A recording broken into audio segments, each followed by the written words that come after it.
Some of you have been asking for a Castlevania list, and now the time has come. Debuting in 1986, Castlevania is a horror-themed action-adventure series that typically lives within the side-scrolling realm. Since then, it's become a massive franchise, even with its own Netflix show. For this list, we'll be primarily looking at the very first game, but other bits and pieces of the franchise will pop up in the list too. So with that in mind, let's jump in.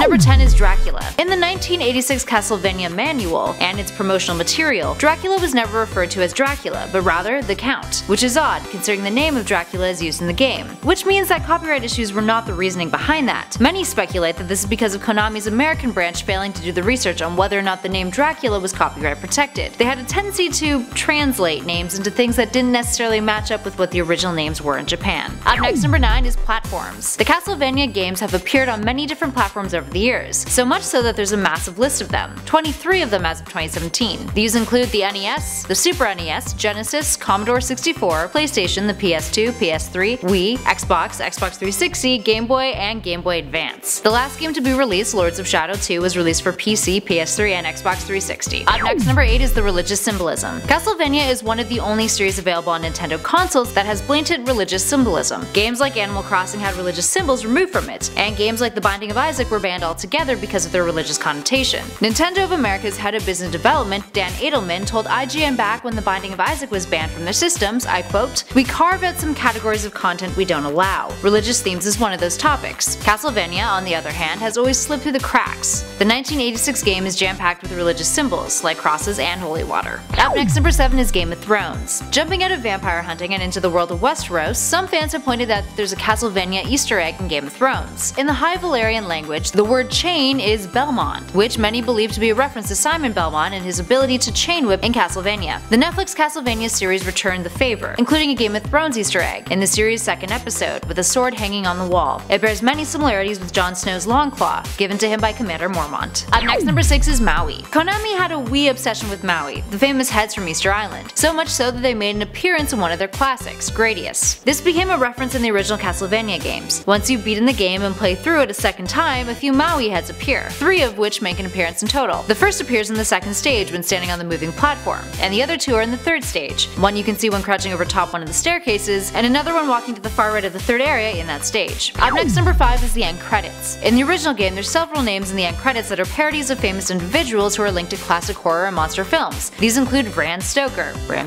Boris Karloff, Christopher B, Christopher Lee, and Bela Lugosi. Up next, number 4 is consistency. Most games feature members of the Belmont clan fighting the immortal vampire Dracula. While we've had different Belmonts over the years, Simon, Christopher, Trevor, who's known as Ralph in Japan, Sonia, Richard, and more, all are vampire hunters, and most use a whip, typically navigating Dracula's castle filled with otherworldly horrors. Series producer Koji Igarashi has always been quite critical of several of the games, saying that he didn't feel that they matched with the world of Castlevania and what they had established, including the 2001 Circle of the Moon, which despite being critically acclaimed was removed from the timeline in 2002. Up next, number 3 is timelines. Speaking of timelines, let's talk about the 20th anniversary edition of Portrait of Ruin, the timeline that came with that game versus the Japanese one from 2007 on Konami's website. An English timeline was released in 2006 with Portrait of Ruin, which came with pre-ordered copies. The timeline actually included Circle of the Moon, and also Legacy of Darkness and the Nintendo 64 Castlevania, all as canon. The 2007 Konami version, though, excluded these 3. And our number 2 spot is classic film references. Castlevania is largely inspired by Universal horror and Hammer era films. Aside from the credits fact that we mentioned earlier, there's some other film shoutouts throughout the game. The opening title screen has film perforation holes along its bottom and top. Then there's bosses like Frankenstein's monster, who's the spitting image of the Boris Karloff interpretation of the character. Other monsters and characters from iconic horror cinema include werewolves, Igor, Medusa, the Grim Reaper, and obviously Count Dracula himself. And finally, in at number 1, the creators are unknown. As we mentioned earlier, the credits of the 1986 game feature a lot of parody names. What they also don't feature is the actual team behind it, which is why there's a lack of clarity as to who was behind the game at Konami, and who created it. At the time, many developers worked under pseudonyms, since publishers thought if people knew who they were, they'd have to pay them more money. But a lot of the time, these pseudonyms hinted as to who the real person was, or developers would slide in Easter eggs that include their initials, similar to the LMD initials in the original Donkey Kong game. So far, no clues have been found in Castlevania, but there's some speculation that it's Satoshi Akamatsu, who has been MIA since the 90s. Alright, there we have it, friends. If you guys want more Castlevania facts, maybe a part 2, let us know in the comments below. And if you'd like more top 10 gaming lists, why not check out one of our playlists, like the top 10 alternate versions list or our top 10 Mario playlist. And hey, if you guys like this video, make sure you hit those like and subscribe buttons. In the meantime, thanks for watching. I've been Kelly Pally, and this has been Top 10 Gaming. I'll catch you on the next one.